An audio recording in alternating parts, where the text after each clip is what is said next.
बोलिए भारत माता की, भारत माता की। सरदार वल्लभ भाई पटेल, सरदार वल्लभ भाई पटेल हमारे भारत सरकार के संस्कृति एवं पर्यटन मंत्री श्रीमान गजेंद्र सिंह जी शेखावत, भारत सरकार के कोयला एवं खनन मंत्री श्री जी किशन जी रेड्डी, भारत सरकार में गृह राज्य मंत्री श्री बांदी संजय कुमार जी, यहां के सांसद लोकप्रिय सांसद श्री एटला राजेंद्र जी, सचिव संस्कृति विभाग भारत सरकार श्री विवेक अग्रवाल, महानिदेशक सीआरपीएफ श्री ज्ञानेंद्र प्रताप सिंह एवं यहां मौजूद हमारे सीएपीएफ के सभी बहादुर जवानों एवं अधिकारीगण, भाइयों एवं बहनों, जोहार तेलंगाना, अंदर की नमस्कारम। मेरे बहनों भाइयों, सबसे पहले मैं आप सभी को और समस्त देशवासियों को हैदराबाद लिबरेशन डे की हार्दिक बधाई देता हूं। आज का यह दिन भारतीय इतिहास का एक गौरवशाली अध्याय है।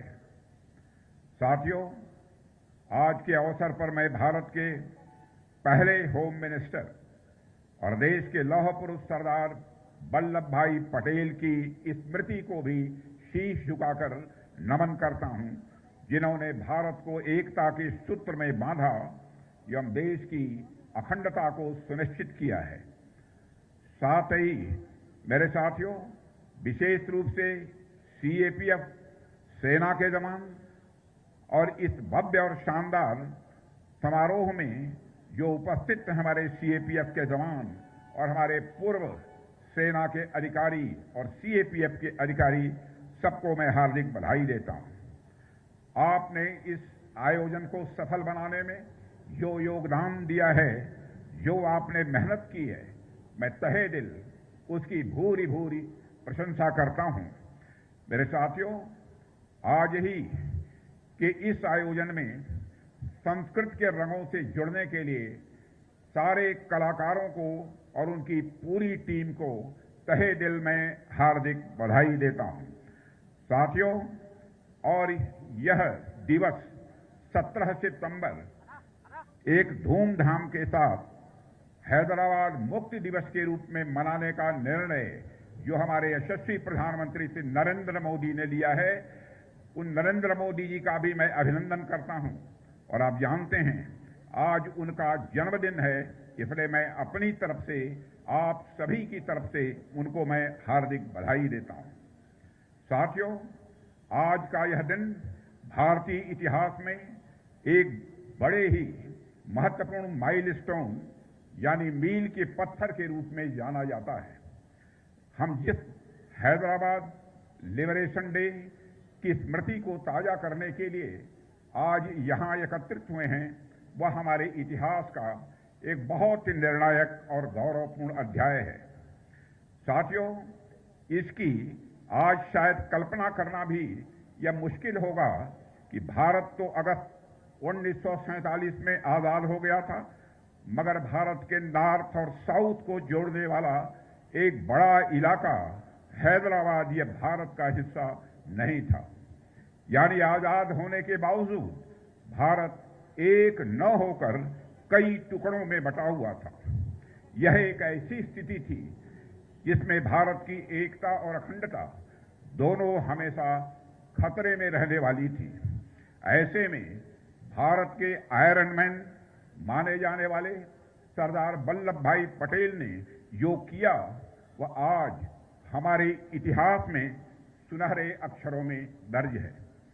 साथियों, 1947 में भारत ने जब आजादी हासिल की, तब हमारे सामने अनगणित चुनौतियां खड़ी थी। विभाजन की त्रासदी थी, सांप्रदायिक दंगे हो रहे थे, रिफ्यूजी क्राइसिस थी, संसाधनों की कमी थी और अंग्रेजी हुकूमत से मिली जर्जर प्रशासनिक व्यवस्था थी। इन सब के बीच सबसे बड़ी चुनौती थी 565 रियासतों का भारत में विलय। यह कार्य असंभव सा था। जब भारत ने आजादी हासिल की थी तो देश बिखरा हुआ था। सैकड़ों रियासतें थीं, सैकड़ों राज्य, महाराज, नवाब थे। उन सभी की बहुत अलग अलग मांगें भी थीं। कई तो अपना खुद का देश भी चाहते थे। भारत की एकता पर सवालिया निशान लगे हुए थे। ऐसे समय में लौह पुरुष सरदार वल्लभ भाई पटेल ने सूझबूझ, साहस, दूरदृष्टि, अद्वितीय नेतृत्व और संकल्प के साथ असंभव काम को संभव करके दिखाया था। साथियों, रियासतों का भारत में उन्होंने विलय कराया। भारत को उन्होंने एकता प्रदान की। एक सूत्र में पिरोकर अखंड भारत की नींव यदि रखी थी तो हमारे सरदार वल्लभ भाई पटेल ने रखी थी। स्वतंत्रता के लगभग 12 वर्ष बाद डॉक्टर राजेंद्र प्रसाद जी ने लिखा था, भारत के पूर्व राष्ट्रपति ने, कि यदि आज भारत एक है तो यह बहुत हद तक सरदार पटेल की स्टेटमैनशिप और प्रशासनिक क्षमता के कारण ही यह संभव हो पाया है। गांधी जी का मानना था कि रियासतों की समस्या इतनी कठिन थी कि इसे केवल सरदार पटेल ही सुलझा सकते थे। महात्मा गांधी ने लिखा था, the problem of the state is so difficult that you alone can solve it. Sardar Vallabh Bhai Patel के प्रति महात्मा गांधी का इतना बड़ा विश्वास था। गांधी जी का आकलन अंततोगत्वा सही साबित हुआ। सरदार पटेल ने राजनैतिक परिपक्वता और कुशल रणनीति के बल पर रियासतों को शांति से भारत में मिला लिया। भारत और भारत के लोग सदैव सरदार पटेल जी के ऋणी रहेंगे। मेरे बहनों भाइयों, यह मैं विश्वास के साथ कह सकता हूं। साथियों, पर हैदराबाद के मामले में आप जानते हैं, बातचीत पूरी तरह से विफल हो गई थी। निजाम ने स्टैंड स्टिल एग्रीमेंट तक का सम्मान नहीं किया। तब सरदार पटेल ने निजाम को दिखा दिया कि शास्त्र नीति के साथ भारत शस्त्र नीति को भी जानता है। सरदार पटेल के नेतृत्व में भारत ने ऑपरेशन पोलो प्रारंभ किया। आज उस ऑपरेशन के विजय की वर्षगांठ हम सभी मना रहे हैं। 17 सितंबर वह तारीख है जब सरदार पटेल ने भारत विरोधी निजाम को भारत में विलय के लिए विवश कर दिया था। लेकिन 17 सितंबर केवल एक तारीख या दिन मात्र नहीं है, बल्कि यह दिन यह भी संदेश देता है, इस बात का भी संदेश देता है कि भारत की एकता, भारत की अखंडता कि हर दुश्मन को सिर्फ कुछ यदि मिलेगी तो केवल और केवल पराजय मिलेगी।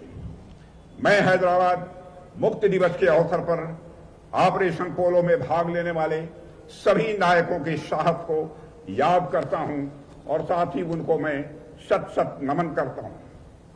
साथियों, मैं मानता हूं कि ऑपरेशन पोलो केवल एक सैन्य अभियान नहीं था, यह सरदार पटेल का एक निर्णायक या प्रहार था जिसने रजाकारों के षड्यंत्र को चकनाचूर कर दिया और हैदराबाद को मां भारती की गोद में लाकर बैठा दिया था।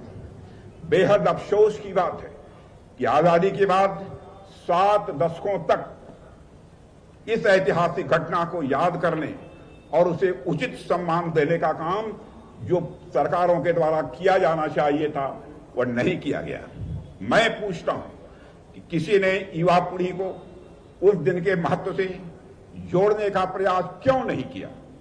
क्योंकि पिछली सरकारें अपनी तुष्टीकरण की नीतियों में फंसी रहीं और डर के कारण इस दिन को मनाने से भी लगातार वह बचती रही हैं। भाइयों और बहनों, क्या यह सच नहीं है कि रजाकारों ने एक समुदाय हिंदुओं पर सबसे भीषण अत्याचार किए? हिंदू और मुसलमान चाहे किसी भी धर्म का मानने वाला कोई भी क्यों न हो, भारत ने कभी भी किसी के साथ कोई भेदभाव नहीं दिखा। हमारे देश के ऋषि और मनीषियों ने सारे विश्व को यही संदेश दिया है यत पिंडे तत् ब्रह्मांडे, जो पिंड में है वही ब्रह्मांड में है, जो जड़ में है वही चेतन में है, जो छोटे में है वही बड़े में है, जो सूक्ष्म में है वही विवर्त में है, जो मेरे में है वही तेरे में है। साथियों, कर्नाटक के बीदर जिले के एक गांव जिसका नाम गोरका भी है, रजाकारों के आतंक का मैं मानता हूं कि वह एक जीवन उदाहरण है। यह गांव रजाकारों की बर्बरता का शिकार बना। वहां 200 से अधिक हिंदुओं को कतार में खड़ा करके पूरी निर्ममता से मौत के घाट उतार दिया गया। गांव की बहनों और माताओं की अस्मिता को तार तार किया गया। लूटपाट और हिंसा का तांडव हुआ। उस समय रजाकारों की एक कहावत भी प्रचलित थी कि बामन को लूटो, बनियों को काटो, आपस में सब बांटो। पूरे समाज की एकता को वह तार तार कर देने पर आमादा थे। रजाकार किसी भी सभ्य जीवन के मूल्यों के खिलाफ लगातार वह खड़े थे। मैं कहना चाहता हूं मेरे बहनों भाइयों, रजाकारों का आतंक लगभग पहलगाम के आतंक के समान ही था, जहां लोगों से धर्म पूछकर उन्हें मारा गया। पहलगाम में हुआ आतंकी हमला भी रजाकारों की तरह भारत के सामाजिक सौहार्द पर एक करारा प्रहार था मेरे बहनों भाइयों। लेकिन जैसे 1948 में रजाकारों की साजिश पटेल की लौह इच्छा शक्ति के आगे ढह गई थी, वैसे ही आज भी पाकिस्तान प्रायोजित आतंकवाद और उसके एजेंट भी असफल हुए हैं। भारत ने इस हमले का करारा जवाब दिया है। हमने यह साबित कर दिया है ऑपरेशन सिंदूर के माध्यम से कि भारत की संस्कृति हजारों वर्षों से विभिन्नताओं को जोड़ती आई है और यही हमारे भारत की सबसे बड़ी ताकत है। मैं स्पष्ट कहना चाहता हूं मेरे बहनों भाइयों कि जब हम रजाकारों की बात करते हैं तो हमारा आशय किसी समुदाय के लोगों से नहीं है, क्योंकि 21 अगस्त 1948 को जब उर्दू दैनिक इमरोज के संपादक पत्रकार सुएबुल्लाह खान ने निजाम से भारत में विलय की मांग का समर्थन किया तो रजाकारों ने उनके भी हाथ काट डाले थे मुस्लिम होने के बावजूद, और उन पर गोलियां भी दागी थी। अगले ही दिन उनकी मौत हो गई। यह घटना इस बात का प्रमाण है मेरे साथियों कि रजाकार केवल हिंदुओं के ही नहीं बल्कि भारत समर्थक हर आवाज के वह दुश्मन थे। इसलिए जब हम रजाकारों की बात करते हैं तो हमारा मतलब उस सोच से है जो भारत की आत्मा के खिलाफ है, जो सर्वधर्म संभाव के विचार को नहीं मानती है। मेरे बहनों भाइयों, हैदराबाद के मामले में जब रजाकारों का सरगना कासिम रिजवी दिल्ली में सरदार पटेल से मिला तो उसने कहा, हम आखिरी दम तक लड़ेंगे और मर जाएंगे पर भारत से किसी भी सूरत में नहीं जुड़ेंगे। तो सरदार पटेल ने शांत स्वर में उत्तर दिया, मैं आपको आत्महत्या करने से कैसे रोक सकता हूं। संदेश साफ था, साथियों, भारत किसी भी कीमत पर हैदराबाद को अलग नहीं होने देगा।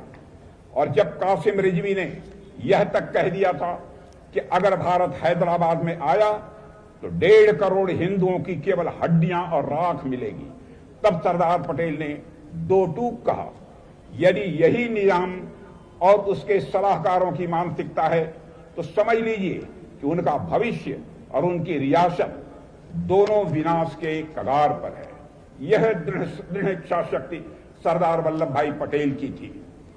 साथियों, निजाम सिर्फ भारत के खिलाफ नहीं था, वह लोकतंत्र की भावना के भी खिलाफ था। सोचिए, 85% हिंदू बहुल राज्य हैदराबाद पाकिस्तान में विलय के बारे में कैसे सोच सकता था, पर निजाम को अपनी जनता की कोई परवाह नहीं थी। इतना ही नहीं, भारत के खिलाफ खड़े होने के लिए निजाम ने पाकिस्तान को 20 करोड़ रुपए की मदद भी भेजी थी, लेकिन हमारे सरदार वल्लभ भाई पटेल ने घमंडी निजाम, उसके कुटिल सलाहकारों और उसकी खूनी रजाकार सेना को घुटनों पर लाकर खड़ा कर दिया था। हार के बाद निजाम को भारत में विलय करना पड़ा, रजाकारों से उन्हें नाता तोड़ना पड़ा। संयुक्त राष्ट्र संघ में की गई शिकायत उन्हें वापस लेनी पड़ी और लोकतांत्रिक व्यवस्था अंततः उन्हें स्वीकार करनी पड़ी थी। काश उसने यह सब कुछ कुछ महीने पहले कर लिया होता, उसे हैदराबाद के हिंदुओं की सद्भावना और भारत के मुसलमानों की कृतज्ञता दोनों निश्चित रूप से प्राप्त होती। साथियों, निजाम खुद को हिज एग्जॉल्टेड हाइनेस कहलवाना पसंद करता था।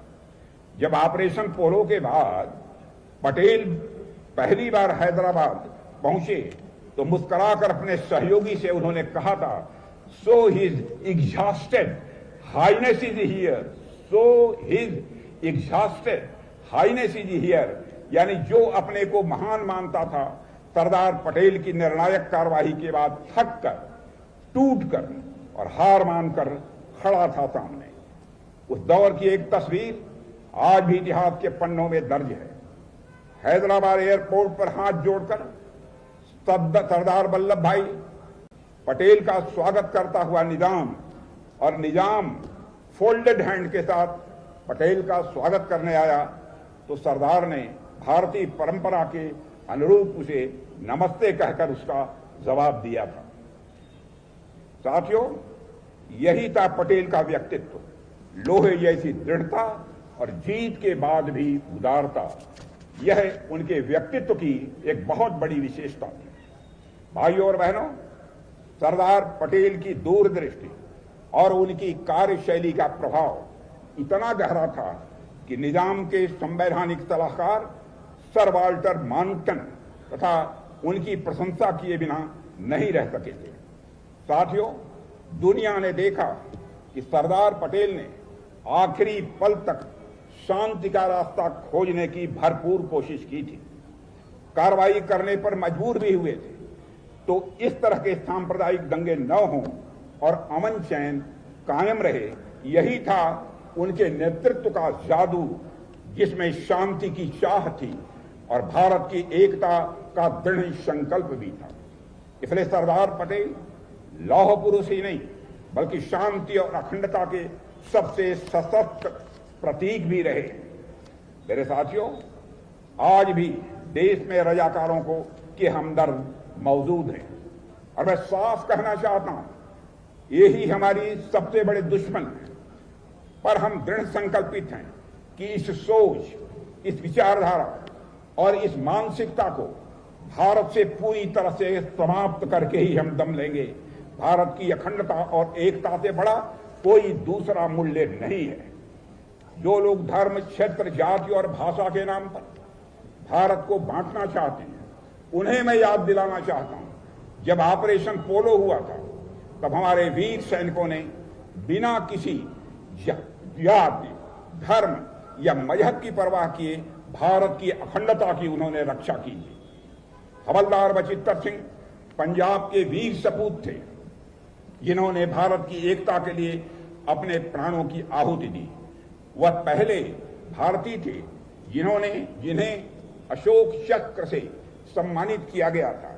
उनका बलिदान, मेरे साथियों, हमें याद दिलाता है कि भारत की एकता किसी एक क्षेत्र, किसी एक धर्म या किसी एक व्यक्ति की देन नहीं, बल्कि हर भारतीय के रक्त, पसीने की आहूत से वह सिंचित है।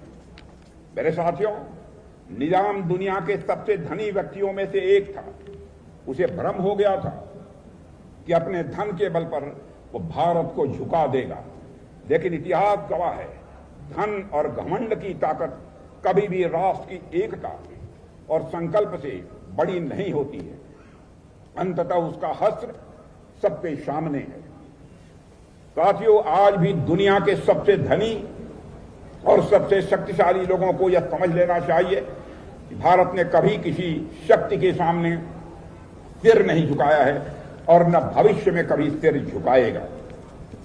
मेरे बहनों भाइयों, आज 17 सितंबर के दिन निजाम ने भारत के साथ विलय करना मंजूर किया था और ऐसा हुआ था सरदार पटेल जी के दृढ़ निश्चय और साहस के कारण ही। यह सिर्फ एक सुखद संयोग मात्र नहीं है, यह हमारे युग के एक और दृढ़ निश्चयी नेता माननीय प्रधानमंत्री श्री नरेंद्र मोदी का जन्मदिन भी आज 17 सितंबर को ही होता है। मैं श्री नरेंद्र मोदी जी भारत के प्रधानमंत्री को अपनी तरफ से भी, आप समस्त साथियों की तरफ से भी हार्दिक शुभकामनाएं देता हूं। साथियों, सरदार पटेल ने जिस अखंड भारत का निर्माण किया था, उसे आगे बढ़ाने का कार्य आज हमारे प्रधानमंत्री कर रहे हैं। यह कहना कोई अतिशयोक्ति नहीं होगी, नींव थी डाली कभी जिस काम की सरदार ने, काम वह पूरा किया है मोदी की सरकार ने। भाइयों और बहनों, जैसे सरदार पटेल जी ने नव स्वतंत्र भारत को राजनीतिक और भौगोलिक एकता के सूत्र में पिरोया था, वैसे ही 2014 से हमारे प्रधानमंत्री श्री नरेंद्र मोदी निरंतर भारत को सांस्कृतिक, सामाजिक, आध्यात्मिक और आर्थिक स्तर पर मजबूत करने का काम कर रहे हैं। जम्मू कश्मीर से अनुच्छेद 370 को हटाकर सरदार पटेल का अधूरा सपना, मैं विश्वास के साथ कह सकता हूं, साकार यदि किसी ने किया है कि मोदी जी के नेतृत्व की सरकार ने किया है। अलगाव की एक ऐतिहासिक दीवार टूट गई है। पूर्वोत्तर जो कभी दूर समझा जाता था, अब विकास और अवसर की धारा में भारत की धड़कनों के साथ वह कदम ताल कर रहा है। प्रधानमंत्री मोदी जी ने आर्थिक प्रगति के माध्यम से राष्ट्र को एक नई एकता दी है। 2014 से आर्थिक एकीकरण का जो कार्य प्रारंभ हुआ है मेरे बहनों भाइयों, उससे हमारे देशवासियों का जीवन सुगम हुआ है। और आप सभी जानते हैं कि 2014 में जब मोदी जी के नेतृत्व में सरकार बनी थी, उस समय हमारा भारत इकोनॉमी की साइज, धन दौलत के मामले में, उसके आकार के मामले में दुनिया के देशों में 11वें स्थान पर खड़ा था। आज वह जंप लेकर दुनिया के देशों में 4थे स्थान पर आकर खड़ा हो गया है। दुनिया के बड़े बड़े अर्थशास्त्री यह दावा कर रहे हैं कि भारत जिस तेजी के साथ अपने कदम आगे बढ़ा रहा है, अब इस सच्चाई को नकारा नहीं जा सकता है कि आगामी 1-2 वर्षों में इकोनॉमी की साइज, धन दौलत के आकार के मामले में हमारा भारत दुनिया के टॉप 3 कंट्रीज में आकर खड़ा हो जाएगा। देवियों और सज्जनों, हमने बाबा साहब भीमराव अंबेडकर से जुड़ी जगहों को पंच तीर्थ के रूप में विकसित किया है, जिससे भारत के लोग उनके जीवन से समानता का मूल्य सीखें और राष्ट्रीय एकता और भी मजबूत हो सके। बाबा साहब ने कहा था, so long as we have these differences of Hindu, Muslim and others और Sindhi, Madrasi etcetera, we can never develop our nationality.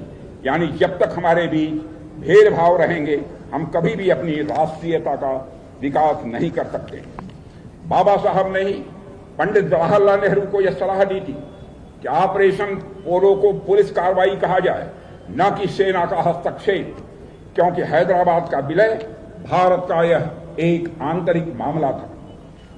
भाइयों और बहनों, ऑपरेशन पोलो की सफलता और हैदराबाद का भारत में विलय, यह वह गौरवशाली अध्याय है जिसने दुनिया को दिखा दिया है कि भारत अपनी एकता की रक्षा करने में हमेशा से सक्षम भी है, सामर्थ्यवान भी है। प्रधानमंत्री श्री मोदी जी के नेतृत्व में यह सामर्थ्य हमारा और बढ़ा है। इसलिए अब कोई भी ताकत भारत की संप्रभुता को, भारत की एकता और अखंडता को चुनौती नहीं दे सकती है अथवा चुनौती देने की हिम्मत नहीं कर सकती है। आपने हाल में ही मई के महीने में ऑपरेशन सिंदूर देखा है। मेरे बहनों भाइयों, मेरे सेना सीएसएफ के सारे जवानों ने मिलकर जो कार्रवाई की है, उसकी जितनी भी सराहना की जाए वह कम है। उन्होंने पहलगाम में आकर धर्म पूछकर हमारे लोगों को मारा, उनके आतंकवादियों ने, लेकिन हमारे सेना के जवानों ने उन्हें मारा है तो धर्म पूछकर नहीं मारा है, उनका कर्म देखकर मारा है। बहनों भाइयों, यह भारत और पाकिस्तान के बीच सबसे बड़ा एक मौलिक अंतर है। मेरे बहनों भाइयों, कुछ लोग ऐसे हैं जो यह कहते हैं कि यह जो जब सीज फायर हुआ है भारत और पाकिस्तान के बीच में, किसी के हस्तक्षेप के कारण हुआ है। मैं साफ कर देना चाहता हूं मेरे बहनों भाइयों, यह किसी के हस्तक्षेप के कारण हमारी यह आतंकवादियों पर जो कार्रवाई हुई थी वह स्थगित नहीं की गई थी। ऑपरेशन सिंदूर तो अभी स्थगित है। आगे यदि कोई आतंकवादी वारदात होती है तो फिर से हमारा ऑपरेशन सिंदूर प्रारंभ होगा। मैं यह विश्वास के साथ मैं सारी देश की जनता को बताना चाहता हूं। जहां तक भारत और पाकिस्तान के बीच के चल रहे इस ऑपरेशन को रोकने के संबंध में कुछ लोग दावा करते हैं कि हमने इसको रोका है। बहनों भाइयों, यह किसी ने रोका नहीं है। और मैं साफ कर देना चाहता हूं, मोहम्मद इसाक डायर जो कि पाकिस्तान के डिप्टी प्राइम मिनिस्टर हैं और फॉरेन मिनिस्टर हैं, उन्होंने भी साफ कहा है कि India rejected third party role to end conflict. यह बाइलेटरल इशू है, यह थर्ड पार्टी हमारे मामले में कोई हस्तक्षेप नहीं कर सकती। यह हमारे प्रधानमंत्री ने 2 टूक शब्दों में इसे साफ कर दिया था। जो नुकसान ऑपरेशन सिंदूर के कारण उनके आतंकवादियों को पहुंचा है, आज यही आतंकी संगठन के जैश ए मोहम्मद के कमांडर ने स्वीकार किया है कि ऑपरेशन सिंदूर के दौरान बहावलपुर हुए हमले में खूंखार आतंकवादी जो मसूद अजहर के परिवार के टुकड़े टुकड़े हो गए थे, यह था हमारे भारत के सेना के जवानों का शौर्य और पराक्रम। और बहनों भाइयों, कल ही उसकी एक वीडियो भी जारी की गई है। हमारे प्रधानमंत्री मोदी जी के नेतृत्व में यह भारत का सामर्थ्य और भी आगे बढ़ा है। इसलिए कोई भी ताकत भारत की संप्रभुता को चुनौती देने की हिम्मत नहीं कर सकती है। पिछले 11 वर्षों में मोदी जी के नेतृत्व में भारत ने दुनिया को बार बार यह दिखा दिया है कि हमारा धैर्य हमारी ताकत है। हमारे धैर्य को इसे कमजोरी के रूप में नहीं देखा जाना चाहिए। जैसे बातचीत से समाधान न निकलने के बाद सरदार पटेल ने हार्ड पावर का रास्ता चुना, वैसे ही हमने भी किया है।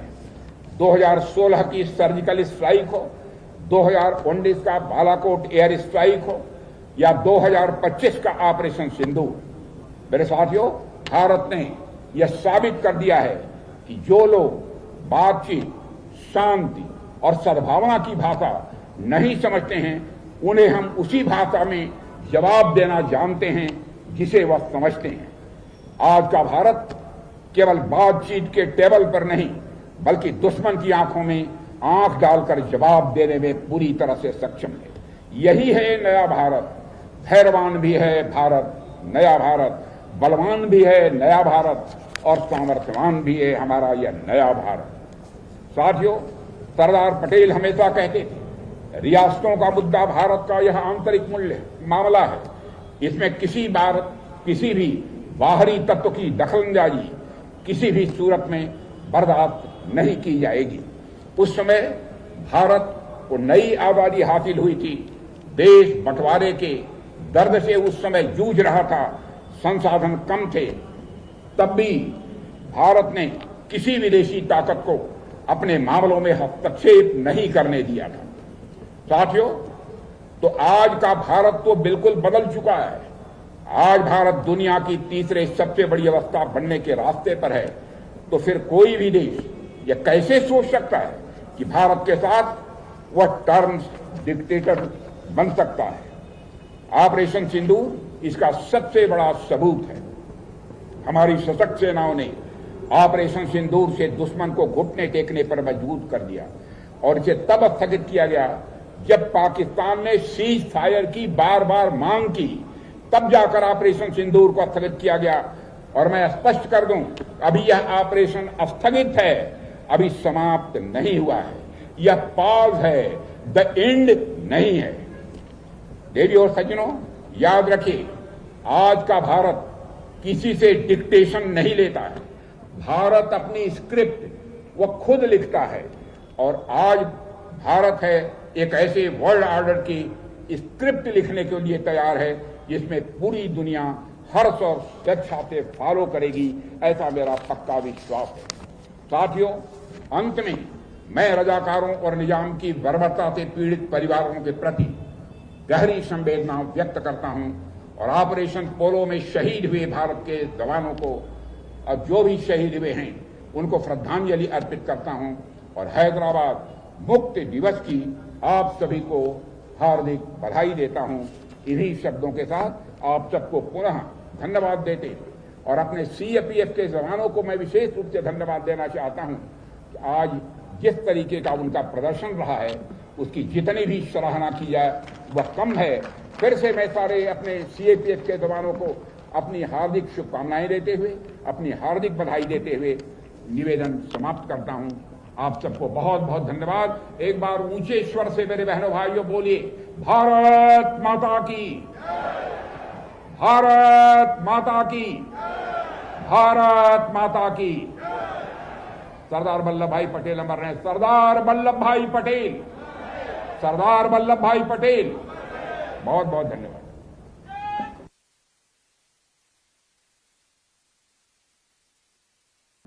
संयुक्त सचिव